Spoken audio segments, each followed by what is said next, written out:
High বন্ধুরা, কেমন আছো সবাই? আশা করি ভালো আছো। আমরাও ভালো আছি। পূর্ণিমাস লাইফস্টাইলে সবাইকে স্বাগত জানিয়ে শুরু করে দিয়েছি নতুন আরেকটি ভিডিও। আজকে আমি মোদক বানিয়েছি খুব সহজে বাড়িতে। কীভাবে মোদক বানানো যায় গুঁড়ো দুধ দিয়ে, সেটাই তোমাদের সাথে শেয়ার করব। পুরোটা দেখো, আশা করি খুব ভালো লাগবে।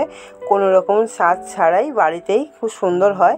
তো দেখো, এখানে আমি বেশ কিছুটা দুধ জাল করে নিয়েছিলাম। এখানে 500 দুধ জাল করে ঘন করে আগে থেকেই নিয়েছিলাম। তো দেখো, খুব সহজেই হয় গুঁড়ো দুধ দিয়ে। মাত্র 10 টাকার গুঁড়ো দুধ দিয়ে এত সুন্দর মোদক বাড়িতেই বানানো যায়, মানে না বানালে বিশ্বাসই করা যাবে না।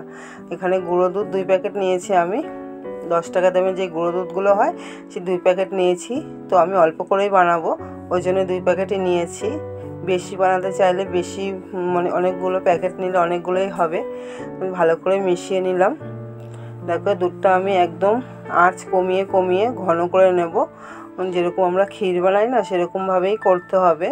তো আমি আজকে গুঁড়ো দুধ দিয়েই করছি, লিকুইড দুধের সাথে। দেখো, একটু এলাচ দিলাম টেস্টের জন্য, আর একটু ঘি দিয়ে দিয়েছি। ঘিটা কিন্তু অবশ্যই দিতে হবে, না হলে না মানে উঠতে চাইবে না। খুব সহজেই তাহলে উঠে যায়, মানে যে দুধের মানে ক্ষীরটা তৈরি হবে সেটাই আর কি। তো আমি এই এলাচগুলো পরে ফেলে দেব। তো আস্তে আস্তে ফুটিয়ে নিচ্ছি। একটু চিনি দিয়ে দিলাম। এখানে যে যেরকম স্বাদ মতো চিনি দিতে পারো। তো আমি মানে 1 কাপের থেকে একটু কম দিয়েছি। তো হালকা আঁচে এটাকে ঘন করে, একটু টাইম লাগে করতে। যে কোনো ক্ষীরসা বানাতে একটু টাইম লাগে, এটাও একটু টাইম দিয়ে সময় ধরে ধরে করতে হবে। ধৈর্যের কাজ ভীষণ। তো অনেক দিন শরীরটা খারাপ ছিল, ভিডিও দিতে পারিনি। তো আজকে ভাবলাম একটা ভিডিও দিই। দেখো, অনেকটা ঘন হয়ে গেছে। এভাবে শুকনো করে, আরেকটু শুকনো করে আমি নামিয়ে নেব। দেখো, আমি নামিয়ে ফ্যানের তলা দিয়ে একটু টানিয়ে নিয়েছিলাম। তো ভালো করে একটু মেখে নিয়েছিলাম ঘি দিয়ে হাতে। দেখো, এবার আমি একে একে তৈরি করে নেব। কোনো রকম ছাদ ছাড়াই আমি হাতেই বানিয়ে নেব। দেখো, আমি ছোটো ছোটো করে করব বলে তো আমার মতো করেই একটু গোল্লা করে নিচ্ছি। খুব সহজেই বানানো যায়। তো এভাবে তোমরাও বানাতে পারো। মানে সামনেই তো গণেশ পুজো, তার জন্যেই আমি এটা করে দেখলাম আর কি। তোমরাও এরকম ঘরে বাড়িতে খুব সহজে বানাতে পারো। দেখো, একটা চামচের সাহায্যে আমি এরকম ডিজাইন করে দিচ্ছি।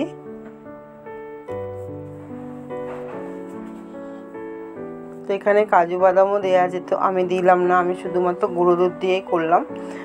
তো এটা খেতে কিন্তু ভীষণ ভালো হয়। আর একটা বানাবো, দেখো, এটা চামচ দিয়ে বানালাম। আর একটাও এরকম বানাবো, সেটা আমি টুথপিক আছে যে, ওইটা দিয়ে আমি মানে ডিজাইনটা করব। খুব সহজে দেখো, বাড়িতেও কেমন বানানো যায়, খুব সুন্দরই হয় দেখতে। দেখো, এটা বেশ কুলপি কুলপি লাগছে একটা। দেখো কত সহজে হয়ে যাচ্ছে।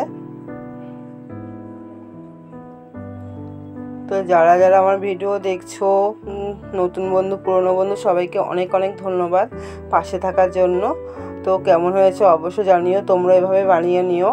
তো ভিডিওটা ভালো লাগলে লাইক কমেন্ট শেয়ার করো, সাবস্ক্রাইব করো, পাশে থেকো। অনেক অনেক অনেক ভালো থেকো। পুজোতে অনেক আনন্দ করো। সবাই ভালো থেকো, সুস্থ থেকো। তো আজকের মতো এই পর্যন্তই। সবাই ভালো থেকো। দেখা হবে পরের ভিডিওতে। এত সুন্দর লাগছে না কি বলবো। তো আজকের মতো এই পর্যন্তই। সবাই ভালো থেকো। টাটা।